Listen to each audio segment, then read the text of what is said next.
Hello, it's Colin again, and welcome back to our to Sandra and Colin's Potter Emporium. Episode 3, Adventures in Collecting. Continue. And today we are going to be discussing some of our plushies in our collection. Just some. Just some. Yeah, because we have a lots. lot more, but we're only going to show you some of them Okay, so that are right Well, we'll here. show all of them, but in different videos. yeah. Yeah. So Colin, do you want to go first? Yes. Start off over here. We have 3 of the Triwizard Tournament dragons. Now these ones, except for that one, are from Universal. Well, this one is actually no. 2 of these are from the studio tour in London, England. You see, when I was let's see, it's Hungarian Horntail. When I was younger, I was trying desperately to get a plush dragon, and I found a Hungarian Horntail one, but then I realized that there was more of them, so then I tried to find the Chinese Fireball and the Swedish Short Snout and the Welsh Green. The only one that I could find at Universal, however, or not Universal, the studio tour, was the Welsh Green, which we'll show you in a minute. But Which is the one that Terry and Hermione and Ron were riding on? That's Well, the that's Ukrainian Iron Belly. That's different, though. That's different? That's Okay. not from the Triwizard. No, Tournament. that's a completely different species too. Okay. So that's the Hungarian Horntail, and here is the Welsh Green. Yeah, you see this one still has his tag on. This one is also from Can we see the tag? or the studio tour.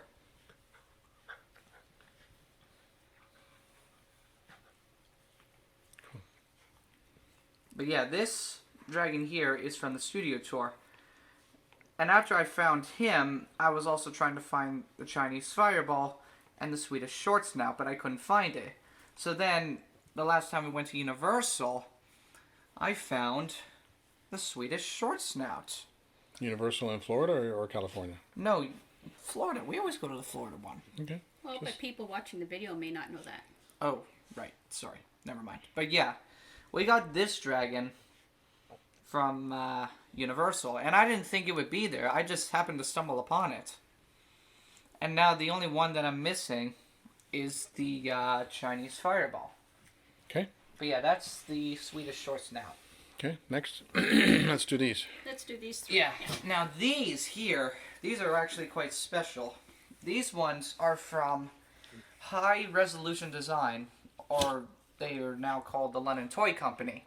Now, From London. from London, England. These, oh my god. Konya! Kona, what are you doing? Kona, leave it. Leave it. They're not for you. Konya, they're not for you. Kona, leave it. Kona. Konya! Leave it. Anyways, these plushies are from an online site called High Resolution Design, located in London, England. Well, now they've been recently rebranded to the London Toy Company. I went on there recently, and when I found these plushies, I was like, oh my gosh, I need to get these. And this one right here is the Hogwarts Express. At the front, you can see the. How much did they cost, you know? Do you remember? It was all in pounds. Yeah, Not Deutschmarks. Pounds. no, no. Not in Canadian dollars or US dollars. Pounds. I think I bought all 3 of them in a set.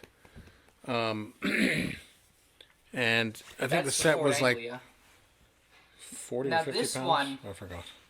This one, when I was younger, I've always wanted a plush of the Ford Anglia. But when I was younger, Why? So you can go, yeah, and recreate the scenes from the movie. And I was desperately trying to have one. But the problem was, no company made it at that point until now. High Resolution Design, or the London Toy Company, as they're called now, they finally made one, and I was glad that they finally made Can a I see that plushie tag? of this thing. And I Next and one? I could finally recreate the scenes from Harry Potter, but with a plush Ford Anglia now.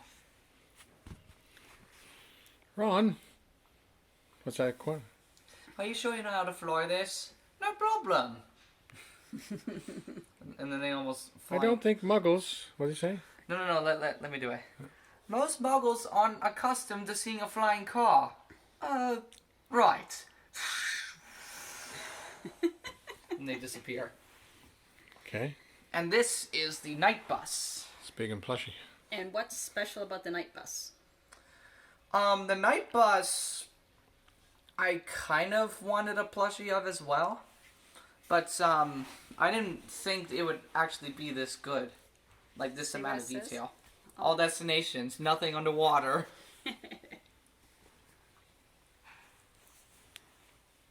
And you're going to tell the story about how we met the actor in London, England? Oh, yeah. While I was at Autism's Got Talent, which is a singing gig that I did in London, England. 3 times. 3 times. At the No. Mermaid Theatre. No, I thought the 3rd time we were only going for a vacation. Yeah. Sorry, you're right. sang Only twice. 2 times. Yeah, you sang twice. Yeah, it was Mermaid Theatre. But it was the 2nd time where we actually met the night bus conductor there. The Yep, he was actor. there. And The actor. yeah, we have pictures. We should show the pictures. Okay, we'll show the pictures. Yeah, but you don't know. What Not now. Yeah, I'll have to do it later. And yeah, we met him. He was really nice. And we got a selfie with him. Mm-hmm. So you ordered these online, Yeah. and then they. They Shipped came them. all the way from across. Well, they shipped them. They crunched them down Yeah, they. and shipped them almost like in a. Yeah, they. toolbox. They, Yeah, they yeah. squished them so much. I'm sure the shipping was cheaper that way. Okay, mommy's next. Okay, so. Here, let me. Yeah, just move these out of the way a little bit so I can get in. Okay, so I'll start from Your turn, Mom. right to left. Okay. This is Serious as a dog. Sirius Black in dog form. For those who may not know, Sirius Black is an animagus, which means that he could transform into a dog. Now, when I got this, I thought the face was really kind of weird looking with his tongue hanging out and his mouth open and everything. And when I packed him in my suitcase to come home on the airplane, I put him right on top. And when we picked up our luggage at the Pearson International Airport in Toronto, I noticed that my Gonna. suitcase had been opened up.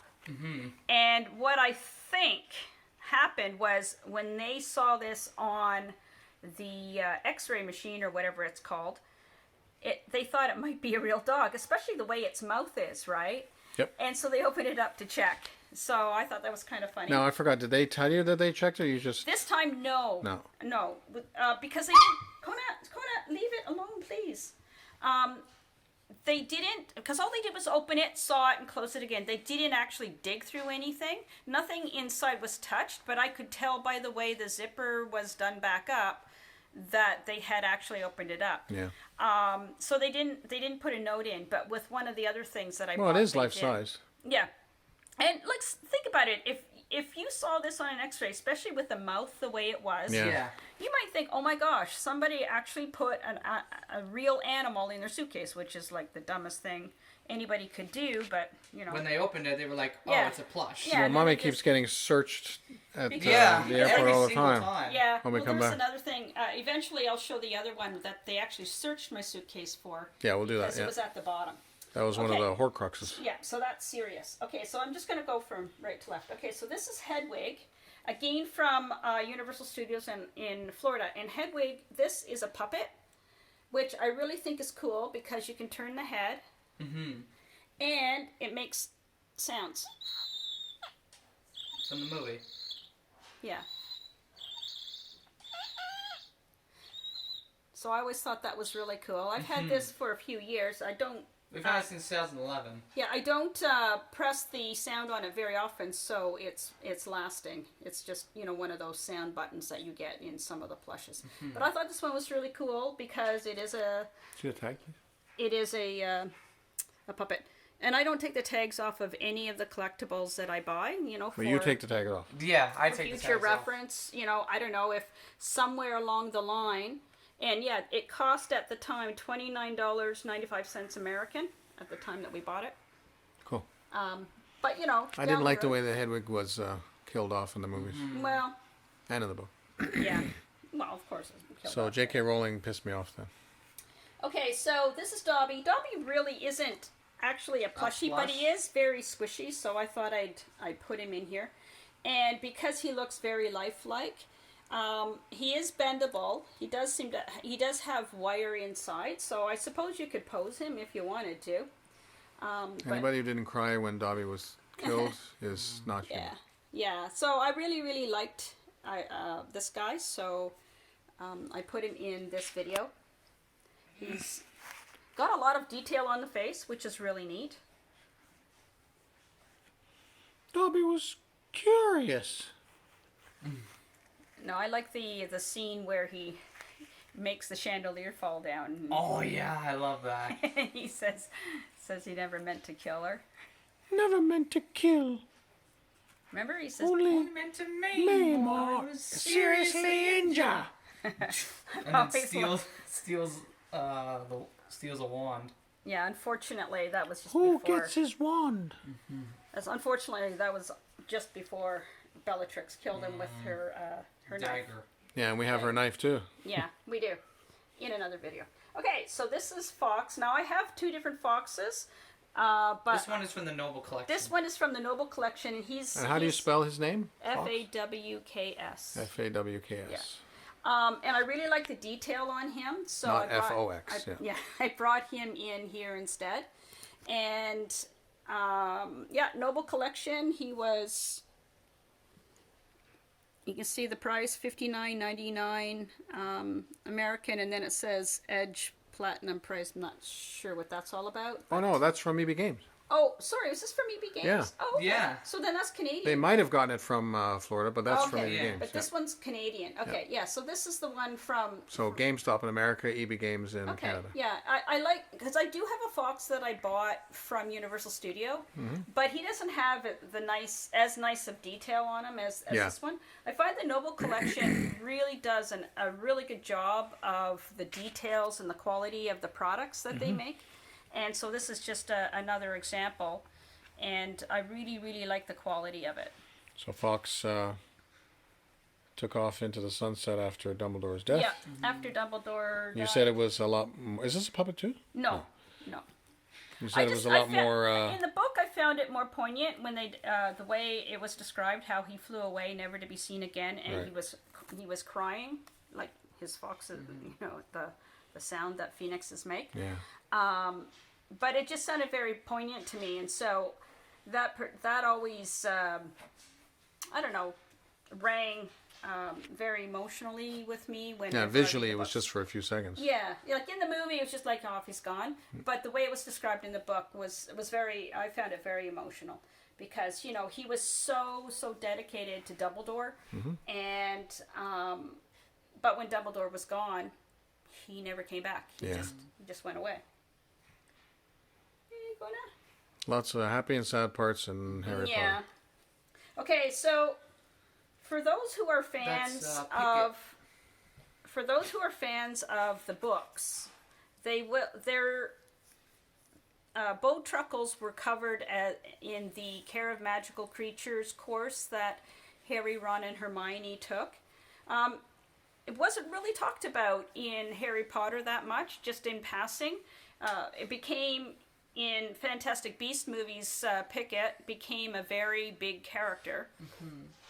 And so the history of Bowtruckles, for those who are not familiar with these creatures, is that they live in trees. And, they blend in, right? They've got the camouflage that looks like leaves.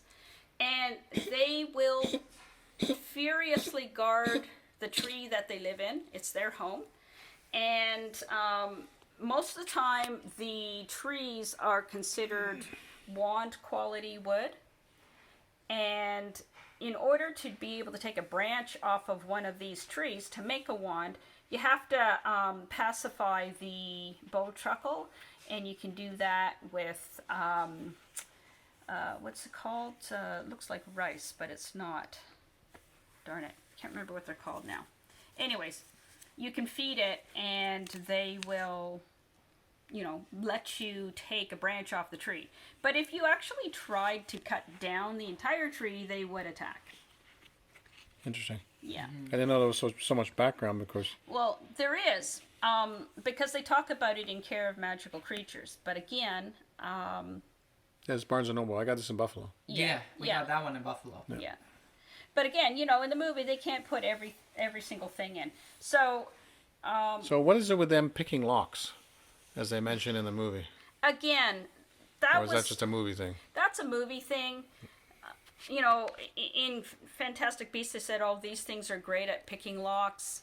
I don't even know where that really came from exactly, because it certainly was never mentioned in the Harry Potter books. It's just a new thing for Fantastic Beasts. But I guess because they've got these really nimble fingers, they could do things like that. So J.K. Rowling's famous for details, so she has tons and tons of details, more so in the books than the movies, of course. Yes.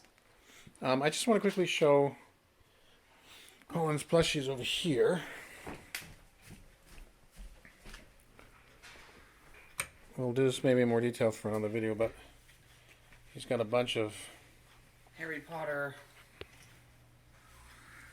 Those are Funko, right? These Yeah, ones? those are Funko. Yeah. Did you get these ones over here, too? This is supposed to be Fox. This is Hedwig.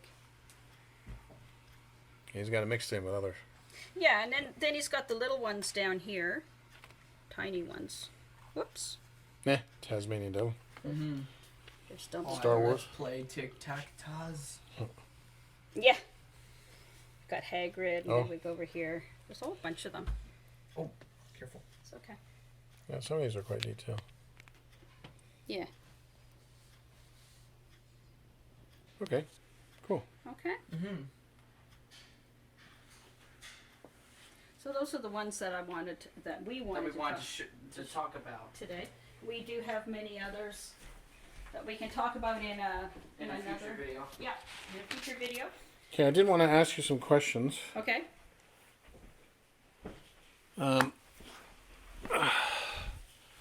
So, We already talked about boat truckles. yeah, so explain Voldemort's and Harry's wand's core as being the same / feathers.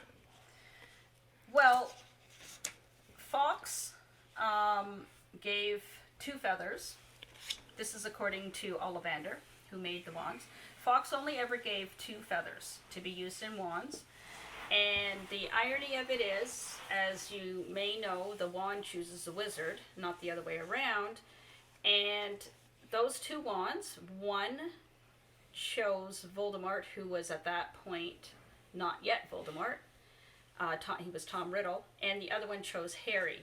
And in the movie, when the wand does choose Harry, you do see, well, even in the book too, actually, that Ollivander says, isn't that interesting, that, Harry and Voldemort are Like linked. They're twins. And their wands also are linked because they have Fox's magical feathers in them.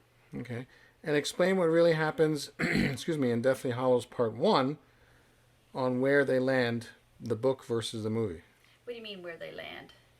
That's what it says. In your note? I think he meant because Hagrid. how did Ron? You were asking me how did Ron get what was the phrase? Scrinch? No. The squib? I forget. Oh, yeah, when he got his arm almost cut off. Yeah, I forget. Squim, yes. What is it? I can't remember. Splinched. Splinched, yeah. That's it. Okay, so what happened there was that Harry, Ron, and Hermione, they were going back to the house that was Sirius Black's house, and it was hidden by magic. So other wizards, even if they suspected it was there, they could not see it, and they could not enter it. But when they went there from the Ministry of Magic, when they disapparated, one of the Death Eaters grabbed a hold of Hermione. So when she disapparated, he disapparated as well. And when they appeared on the doorstep of the house, that allowed that Death Eater person into the house because they had magically brought him in. That meant that that house was no longer safe for them anymore. So what Hermione did was she kicked him off. Yeah, she kicked him off. And then she immediately, without saying anything to Harry and Ron, she immediately disapparated them and took them to, I think she called it the Forest of Dean. Because Ron and Harry were not expecting that to happen, Ron didn't quite do it properly, and they call that splinching. And so when they did land,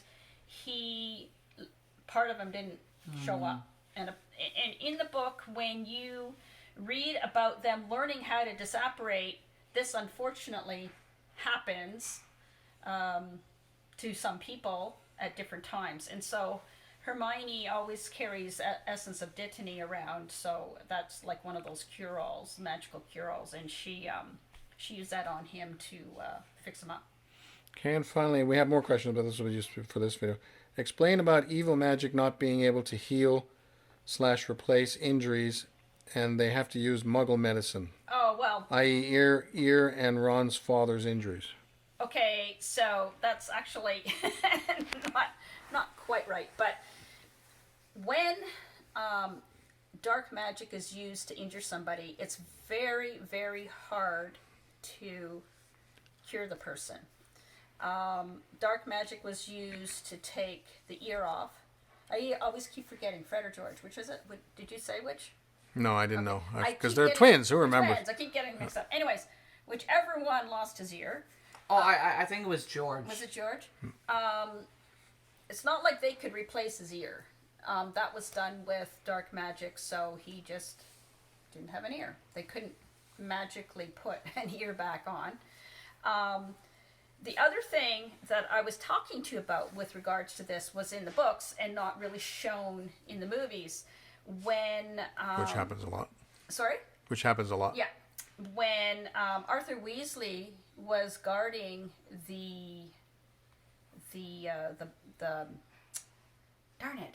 ball that holds the prophecy ball, whatever you want to call it, the orb. When he was guarding that, and Nagini came along and bit him. Well, Nagini is evil, right? Because Voldemort had turned her evil. So the wound that he had, it wasn't healing properly, and they were trying different things when he was in the hospital, which they didn't show any of this in the movie. But what happened was he went to the hospital, the magical hospital, and the healers there, they don't do medicine like Muggle medicine, right? And they use spells and things to try to heal people, and nothing was working. So at one point, Arthur asked them to stitch him up like Muggles do. And Molly was horrified that he would even suggest such a thing, but his wound kept opening up. Anyways, eventually they were able to get him healed, and they allowed him to go home, and actually they went to the house that used to be Sirius's house. That was before, because that happened obviously long before the Deathly Hallows. Okay. And so that's what that was about. So magic is not the be-all and end-all. Well, dark magic, it's really hard to... It's just like Dumbledore's hand when it turned black, right? And everyone was saying, what happened to your hand? So when he put the ring on, before he had removed the dark magic from it, it had a curse. And that curse was to kill you. So if you put the ring on, it would kill you. And Snape was able to isolate it to stop it from moving up his arm very quickly, because if he hadn't done that, it would have killed Dumbledore very quickly. But Snape was not able to prevent it from killing Dumbledore completely. Yeah, he said he had a year left to live. Yeah, so he was able to slow it down, but not to eliminate it. So, dark magic, it's hard. It's hard to... Okay, so we're at 24 minutes. Okay. So thanks for watching, and we'll have another giveaway later. Thanks for watching. That didn't work very Well, it's Didn't hard to work do with very filming. And you do it. Thanks for watching. Bye. Okay. See you in the next video. Bye, everyone. Bye.